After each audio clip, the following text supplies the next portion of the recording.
Hello. तो students, आपका स्वागत है आयुर्वेदिक क्लासरूम में। यहाँ पर हम 2007 का जो जामनगर एग्जाम है उसके क्वेश्चन सॉल्व करने हैं 27 से 55 तक। ठीक है, आप बने रहिए मेरे साथ इस पूरी वीडियो में। तो यहाँ पर देखिए क्या पूछा है इन्होंने। अपान वायु की विकृति में औषध किस काल में दी जानी चाहिए।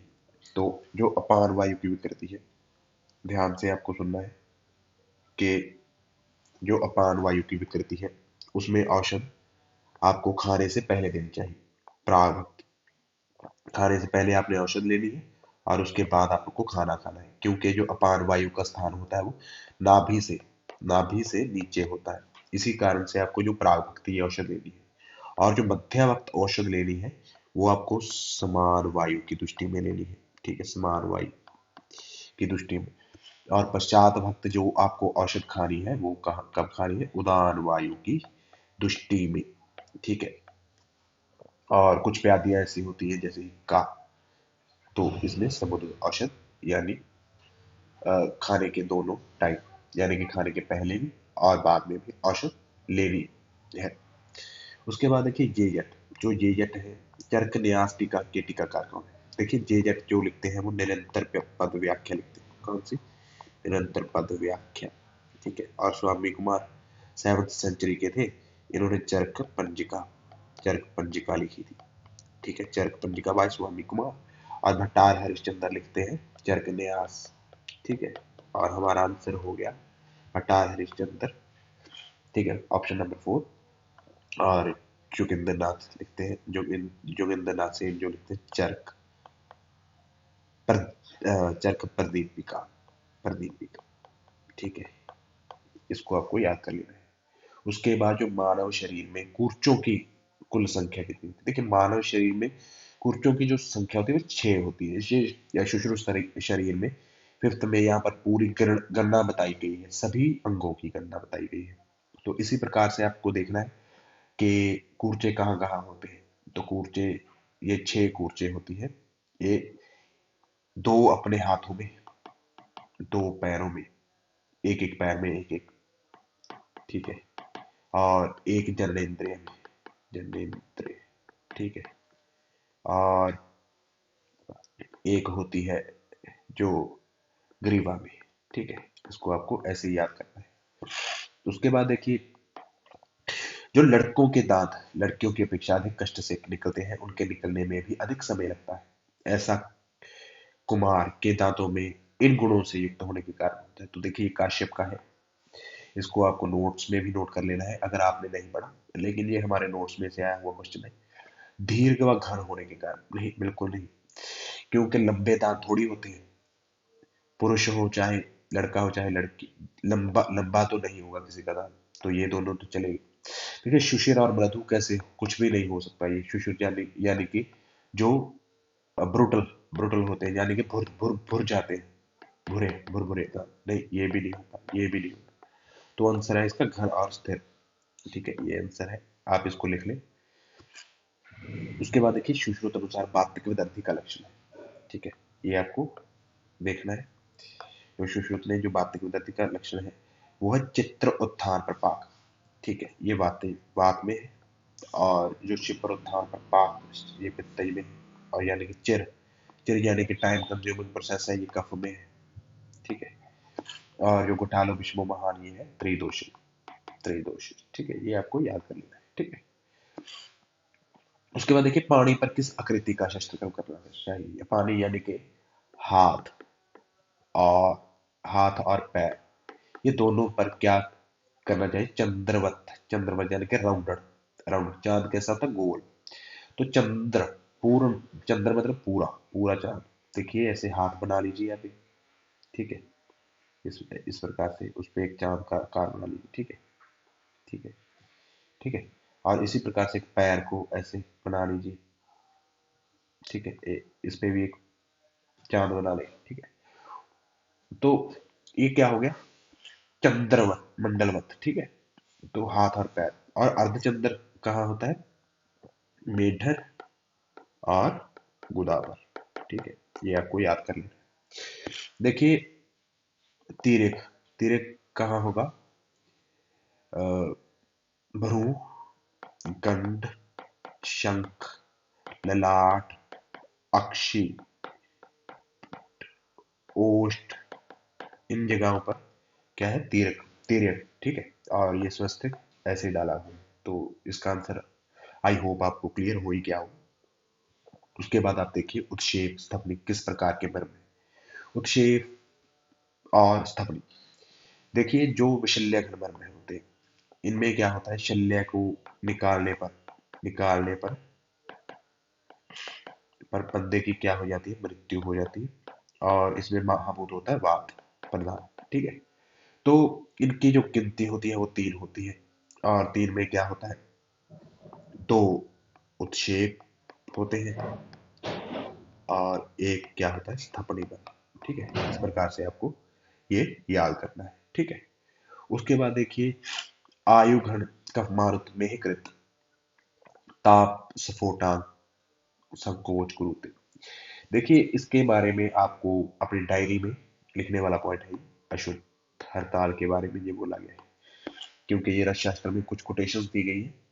ये आप गोविंद पारेख में पढ़ते हैं जब हम रस शास्त्र करते हैं तब, ठीक है। तो इसको एक बार आप ऐसे ही लिख लो, सिलेबस करते जाएंगे तो ये भी क्लियर होगा आपको, ठीक है। घटालो रुजासु तीव्रा किस व्याधि के लिए कहा गया? देखिए घटालो, घटासु रुजासु तीव्रा, ये गर्दन, घाटासु ये ग्रीवा यानी कि गर्दन प्रदेश के लिए यो वर्ड यूज किया गया है। तो ये शिरोरोग के लिए यूज करते हैं, ठीक है। इसको आपको याद कर लेना है। उसके बाद देखिए अंश देश स्थितो वायु शोषित्वा सबंधनम, इसमें क्या बोलते हैं कि अंश प्रदेश यानी कि शोल्डर रीजन, शोल्डर रीजन है जो, उस प्रदेश में जो वायु है वो क्या करती है? शोषित्वा सबंधन, सभी बंधनों का शोषण कर देती है। तो ये हो गया आपका अबाहुक, ठीक है। अबाहुक बाहु प्रदेश को ही कवर करती है, तो इसका आंसर अबाहुक है, ठीक है। और श्रावण अर्थ के संजन का प्रयोग करना चाहिए रसंजन का, कितनी रात्रि में? पंचरात्रि व अष्टरात्रि, ठीक है। और शुभ व्यंजन का प्रयोग कब करना चाहिए? नित्य, ये भी आपका हो गया, ठीक है। और कई बार पूछ लेते हैं पुष्पंजन का फार्मूला क्या होता है, तो इसको भी आप याद कर लें। जडन वो को बोल देते हैं पुष्पंजन, ठीक है। स्रोत अंजन, रस अंजन, ऐसे आपको अंजनों की टाइप्स भी जैसे जैसे आप एग्जाम की तरफ बढ़ेंगे तो याद करवा देंगे आप। Hodgkin's disease is the related with pathology का ये क्वेश्चन है, नोट्स में से आया है, सीधे का सीधा आपको इसको टिक टिक करना है। लिम्फ नोड्स, ठीक है, लिम्फ नोड्स, ठीक है। इसको आप डायरी में लिख लें, क्योंकि मॉडर्न जो होता है आयुर्वेद वालों का थोड़ा कमजोर होता है, तो इसको आप याद कर लें, क्योंकि कई बार क्वेश्चन रिपीट हो जाता है। नेत्र रोगों में दोष किसके अनुसार ही होते हैं? देखिए नेत्र रोग ये शलाक्या में से क्वेश्चन है। उसकी संप्राप्ति, जब हम नेत्र रोग की संप्राप्ति पढ़ते हैं, संप्राप्ति, ठीक है, संप्राप्ति पढ़ते हैं, तो उसमें ये बोला गया है कि नेत्र रोगों में जो दोष होते हैं वो सिराओं के अनुसार ही हो जाते हैं, ठीक है। उसके बाद देखिए चर्क अनुसार नवजात शिशु परिचर्या में शोधन का सही क्रम है। इसको हमने क्लास में ऐसे किया है, टोक, इसका निमोनिक था, याद करवाया था आपको। जिन बच्चों ने नोट्स और क्लास को ध्यान से सुना है उनको, उनका ये क्वेश्चन बिल्कुल सही हो गया। देखिए तालु, ओष्ठ, कंठ, जीवा, ठीक है। क्या मैसेज आया है? तालु, ओष्ठ, कंठ, जीवा, इसको आपको बिल्कुल याद कर लेना है, इस निमोनिक और टोकस वाले को, ठीक है। उसके बाद देखिए चर्क विमान से जो क्वेश्चन पूछते हैं, युगे युगे धर्मपाद क्रमेण हीयते गुणपादश्च भूतां नामे लोक पर लिए थे, तो इसका आंसर लोक पर लिए थे।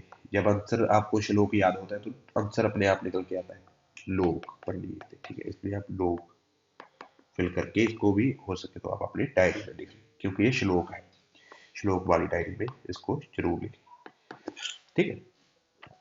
और उसके बाद देखिए serum alkaline phosphate increases in which condition, ये भी पैथोलॉजी के नोट से आया है। ऑब्स्ट्रक्टिव जॉन्डिस की कंडीशन में जो सीरम अल्कालाइन फॉस्फेट इंक्रीज हो जाता है, क्योंकि ये लिवर से रिलेटेड डिजीज है, ठीक है।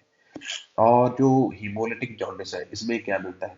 इसमें प्लेटलेट काउंट बढ़ा हुआ मिलता है, और साथ में क्या है, स्प्लीनोमेगाली मिलती है, क्योंकि जो आरबीसी है वो स्प्लीन में जाके डिस्ट्रॉय होता है।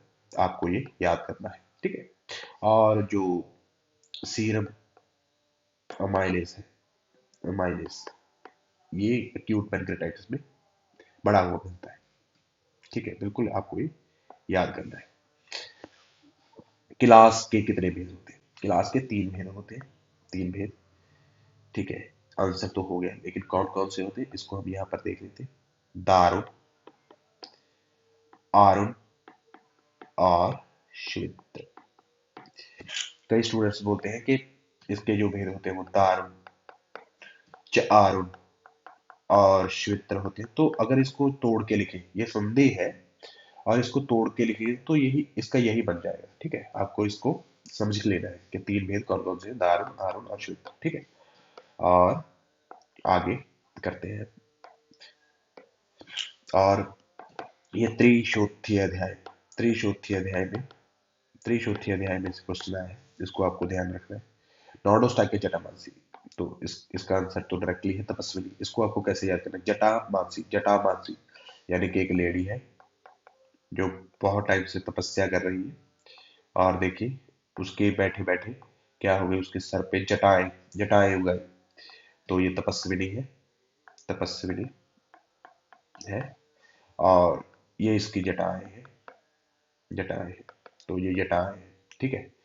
तो तपस्विनी और जटामांसी, इसको आप ऐसे रिलेट करके पढ़े। भूतगनी, भूतगनी यानी कि भूत किसको बोला है आयुर्वेद में? बैक्टीरिया को।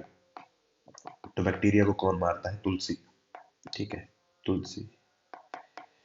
तो बहुमंजरी कौन है? बहुमंजरी भी तुलसी ही है। इसको कैसे याद करना है कि तुलसी का जो प्लांट होता है वो ऐसे होता है, ऐसे बहुत सारी मंजरी होती है ऐसे, ये ऐसे, ये बिल्कुल ऐसे, इसको आपको देखना है। और इस नीचे से एक पौधा होता है, ठीक है, ऐसे गमले में लगा होता है। तो बहुमंजरी, बहुमंजरी कौन सी है? तुलसी, ठीक है। और दीपिका, दीपिका किसको बोलते हैं? सौंफ को बोलते हैं, ठीक है, क्योंकि ये दीपक का कार्य करती है। तो इस प्रकार से इसको याद करना है, ठीक है। उसके बाद जो क्वेश्चन है वो शलाक्या से है। तो स्ट्राइक सिंचाइसिस जो है ये कहाँ पर होती है? तो विट्रस बॉडी में होती है, विट्रस बॉडी में, ठीक है। इसको आपको अपनी शलाक्या वाली नोट्स में कवर करना है बिल्कुल, क्योंकि शायद ये पॉइंट नोट्स में नहीं था। तो बिल्कुल आपको लिखते जाना है, क्योंकि कभी भी कोई भी पॉइंट रिपीट हो सकता है। और उसके बाद आपको हम आते हैं 46 जो क्वेश्चन है उस पे। तो देखिए यहाँ पर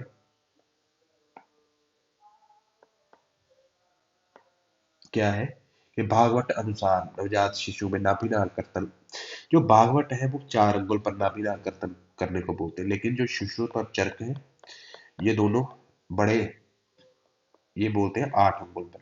8 अंगुल पर बोल के पता है ये क्या करते हैं? जैसे ये बच्चा है, तो इसका इन्होंने नाभिनाल कर्तन कर दिया 8 अंगुल पर।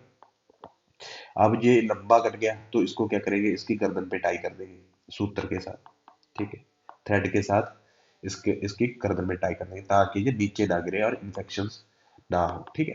तो 8 अंगुल का बोलते हैं चरक और सुश्रुत, और जो बागवट है वो कितने बोलते हैं? 4 अंगुल।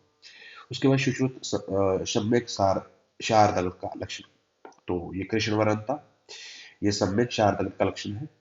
उसके बाद देखिए द्रव्य गुण शतक के लेखक कौन है? द्रव्य गुण शतक के लेखक, द्रव्य गुण शतक के लेखक हैं शतश्लोक की और द्रव्य गुण शतक, द्रव्य गुण शतक, शतक के लेखक त्रिमल भट्ट है, इसको आपको याद करना है, ठीक है। द्रव्य गुण शतक के लेखक त्रिमल भट्ट है। और उसके बाद देखिए आचार्य काश्यप मत अनुसार गर्भिणी के नेत्र किसके समान होने पर गर्भ की मृत्यु के सूचक होते हैं? तो ये देखिए ये नोट्स में से लिया गया क्वेश्चन है। दु, दुर्वथित अकार्य, दुर्वथित अकार्य, अगर इसके नेत्र होंगे गर्भिणी के तो क्या होगा? गर्भ की मृत्यु हो जाएगी। तो बहुत ही इंपॉर्टेंट क्वेश्चन है दोस्तों, और इसको आपको याद करना है। तर्क संग्रह में के अनुसार कर्म कितने भेद होते हैं? तर्क संग्रह के अनुसार जो कर्म के कितने भेद होते हैं? तर्क संग्रह के अनुसार 5 भेद होते हैं, ठीक है। और उसके बाद देखिए मैकमन, ये पदार्थ से क्वेश्चन है, पदार्थ से, ठीक है। McMahon test is done for which poisoning? तो देखिए इसको हमने ऐसे याद किया था, मैकमन, मैकमन, तो इसको हमने एसी को निकाल के क्या बना दिया था इसका, एल्कोहल, ठीक है। तो इसका जो आंसर हो गया एल्कोहल हो गया, ठीक है। इस प्रकार से आपको याद करना है। धतूरे का प्रयोग किस विष की चिकित्सा में बताया? जो धतूरे का जो प्रयोग है वो अलर्क विष में बताया गया है। क्योंकि क्या होता है, धतूरा स्पाइन के लिए यूज होता है, यानी कि नर्वस सिस्टम के लिए एक अच्छा टॉनिक है, ठीक है। और जो अलर्क विष है, रेबिस, ये भी नर्वस सिस्टम को प्रभावित करता है। तो इस हिसाब से आपको ये याद कर लेना है। इसका कुछ कोड बना के याद करें, चाहे चाहे आप इसको कैसे भी याद करें, तो आपको याद करें। उसके बाद देखिए 53 जो क्वेश्चन है, total weight of fourth lungs is 1200 ग्राम, तो उसको याद करना है, इंपॉर्टेंट है, ठीक है। आजकल ऐसे क्वेश्चन नहीं आते, लेकिन आपको याद कर लेना चाहिए। ये यूएनओ में बहुत सारे चेंजेस हो चुके हैं, आजकल यूएनओ के बारे में नहीं पूछा जाता, तो आजकल करंट अफेयर्स के बारे में ज्यादा पूछा जाता है। तो आप इसको याद ना ही करें, क्योंकि नहीं आएगा, बिल्कुल क्वेश्चन ये नहीं आने वाला। उसके बाद देखिए असाध्य मनोअर्थनाथ सन्निकर्षात् प्रवृत्ति व्यक्तादादि या बुद्धि प्रत्यक्षम साधन, इसका आंसर जो है प्रत्यक्ष हो जाता है, क्योंकि जो इसका श्लोक है वो मैं यहाँ पर लिख देता हूँ। आत्मेंद्रिय मनोअर्थना, आत्मेंद्रिय मनोअर्थाना सन्निकर्षात् प्रवर्तते व्यक्ता, आत्मेंद्रिय मनोअर्थाना सन्निकर्षात् प्रवर्तते या बुद्धि प्रत्यक्षम सा निरुच्यते, निरुच्यते, ठीक है। इसको आपको याद करना है, जिसके ये श्लोक याद होगा वो तो एकदम से इसका आंसर कर देगा। देखिए कहीं पर आपको श्लोक याद करना पड़ेगा, कहीं पर आपको रट्टा मारना पड़ेगा, कहीं पर आपको समझना पड़ेगा, लेकिन आपका AIPGT जो 2023 है वो आपको हर हाल क्लियर करना है। दोस्तों बने रहिए आयुर्वेदिक क्लासरूम के साथ, धन्यवाद।